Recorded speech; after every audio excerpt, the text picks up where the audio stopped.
আজকে রান্না করব শাপলা দিয়ে ইলিশ মাছ। তো আমি আপনাদের সাথে রেসিপিটা শেয়ার করব কিভাবে রান্না করব, একটু ভালো করে দেখবেন। প্রথমে মাছে ডিম হয়েছে, প্রথমে মাছগুলো নিয়ে নেবেন। সব মশলা, একটু রসুন, একটু পেঁয়াজ,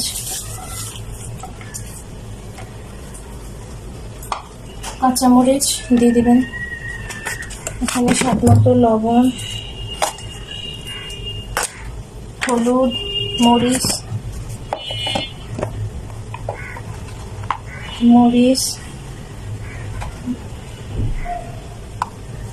হলুদ, জিরা, ধনে গুঁড়া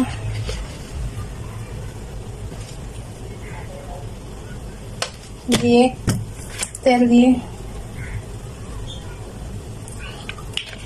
ভালোভাবে মেখে নিতে হবে।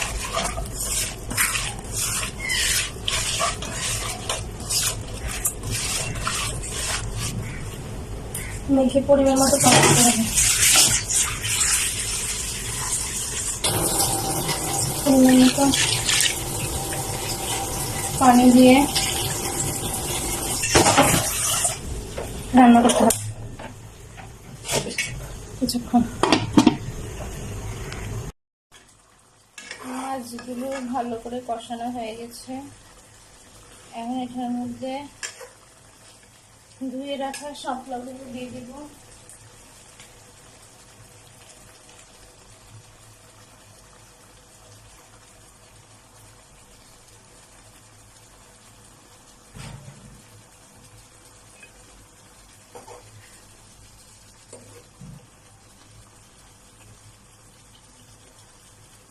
কিছুটা পরিমাণ পানি দিয়ে দিব।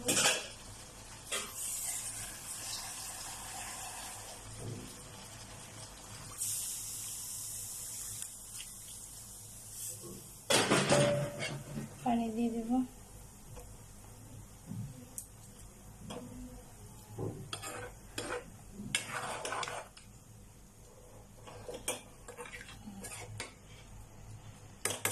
তারপরে কিছুক্ষণ রান্না করব। এটা হওয়া পর্যন্ত শাপলাগুলো। শাপলা রান্না হয়ে গেছে। শাপলা রান্নার কালারটা দেখেন কতটা সুন্দর এসেছে। এরকম রান্না করে খাবেন ইলিশ মাছ দিয়ে, খুব মজা লাগবে আশা করি। আর আমার রেসিপিটা কেমন হয়েছে কমেন্ট বক্সে জানাবেন।